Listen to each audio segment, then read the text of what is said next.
Bom dia, meus alunos, turmas 1902 e 1904. Aqui é a professora Daniele. Estou gravando hoje a nossa segunda aula, ok? Que eu vou postar no YouTube depois para vocês.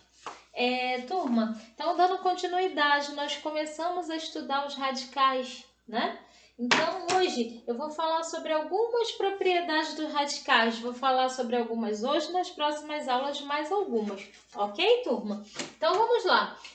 Primeira propriedade, raiz enésima de um número real qualquer.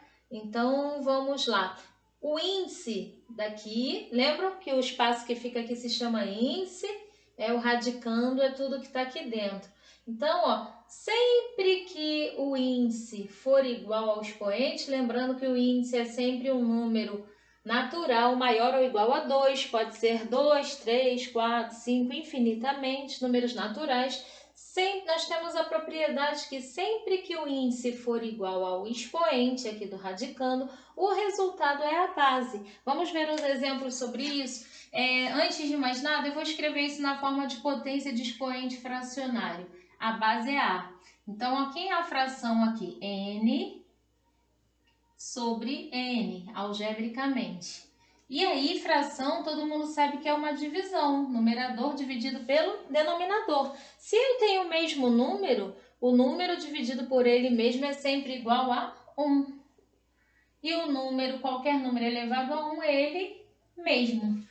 Entenderam a propriedade? Então, sempre que eu tiver o mesmo índice, mesmo expoente, a resposta vai ser a base. Então, eu não preciso fazer isso tudo, eu só fiz para indicar para vocês. Os próximos a gente vai fazer já direto. Então, por exemplo, aqui está em branco, quer dizer o quê? Raiz quadrada de 6 elevado ao quadrado, ou seja, o índice é 2, aqui também é 2. Então, eu vou fazer aqui, vamos lá, 6. 2 dividido por 2. Quanto é 2 dividido por 2? 1. Então, isso é 6 elevado a 1, que é o próprio 6. Ok, turma? Então, agora nós vamos fazer direto. Ó. Se eu tenho aqui 2 elevado a nona na raiz de índice 9, raiz nona de 2 elevado a 9, quem é a resposta? É o próprio 2. Aí eu não preciso ficar fazendo a conta toda. Ok? Agora vamos lá. Eu botei uma raiz índice 4 de 81. E também botei uma raiz índice 5 de 32. Não está na forma de potência. Toda vez que o nosso número não estiver na forma de potência e a gente queira escrever, a gente vai escrevê-lo assim, ó. Primeiro a gente vai decompor o número em fatores primos, tá? Lembra quem são os números primos? 2, 3, 5, 7, 11. Sempre dividindo pelos números primos. 81 dá por 3, lembram disso?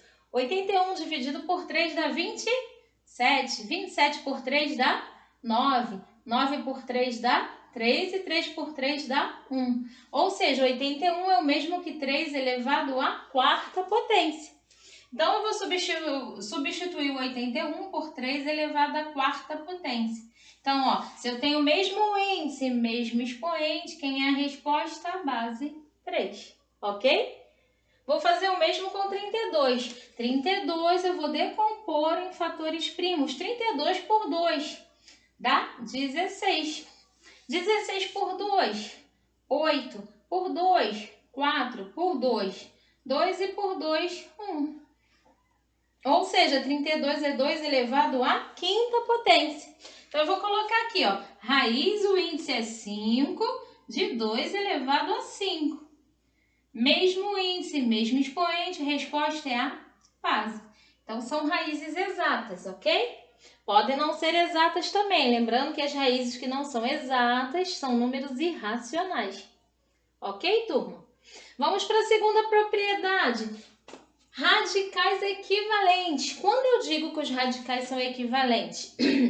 Quando eu pego o índice e o expoente e multiplico ou divido por algum número, ok? Sempre que eu tiver o índice e o expoente ou dividido por um mesmo número ou multiplicado por um mesmo número, eles vão ser chamados de radicais equivalentes. Então, por exemplo, o 8 e o 4 são dois múltiplos de 4. Se eu dividir por 4 aqui e aqui, 8 dividido por 4 é igual a 2. Quando é 2, a gente deixa em branco, né? 4 dividido por 4 é igual a 1.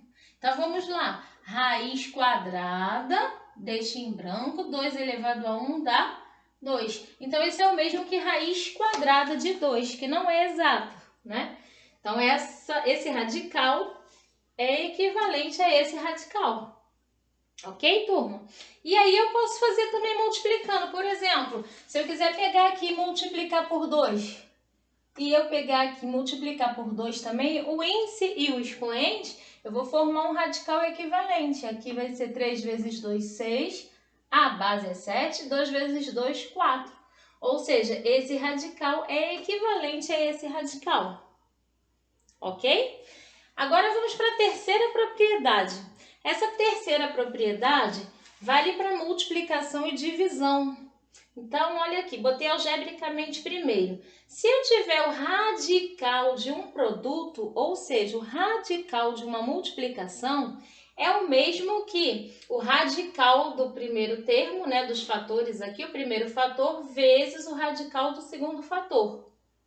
E se eu tiver a divisão, ou seja, o quociente, aqui eu botei na forma de fração. Fração representa uma divisão, um quociente. Então, aqui, A dividido por B é o mesmo que a raiz de A dividido pela raiz de B.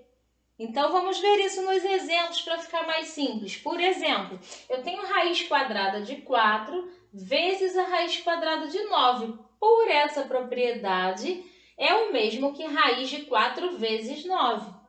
Então, vamos testar. Raiz quadrada de 4 é 2. 2 vezes 2 dá 4. Vezes raiz quadrada de 9 dá 3. São raízes exatas. 3 vezes 3, 9. E 2 vezes 3 é igual a 6. Então, vamos conferir se é igual a raiz desse produto. 4 vezes 9 não é 36? E raiz quadrada de 36 é exata, é igual a 6. Então, provamos que a propriedade dá certo. Então, sempre que eu tiver o produto, né, o radical de um produto vai ser igual ao produto desses radicais separados. E o mesmo acontece na forma de fração, que é o quociente. Então, por exemplo, se eu tiver aqui a raiz de uma fração, a raiz desse quociente, é o mesmo que a raiz quadrada do numerador dividido pela raiz quadrada do denominador. Ok? Então, quanto é a raiz quadrada de 36? 6. Dividido. Raiz quadrada de 4? 2. E 6 dividido por 2 é igual a 3. Tá? Se eu dividisse, aqui seria a mesma coisa. O 36 dividido por 4 é igual a 9. Raiz quadrada de 9 é igual a 3. Ok? Lembrando que nem todos os radicais são exatos. Então, aqui, por exemplo, eu tenho a raiz de 3 sobre 16. Então, ó, é a raiz quadrada de 3 sobre a raiz quadrada de 16. Turma, raiz quadrada de 3 é exato? Não, né? É um número irracional, então é raiz de 3 mesmo. Agora, raiz quadrada de 16 é exata, 4. 4 vezes 4, 16. Como a raiz de 3 não é exata, eu só posso chegar até aqui. Então, resposta, raiz de 3 sobre 4. Tá, turma? Lembrando, essa propriedade vale para multiplicação e para divisão. Eu botei uma observação aqui.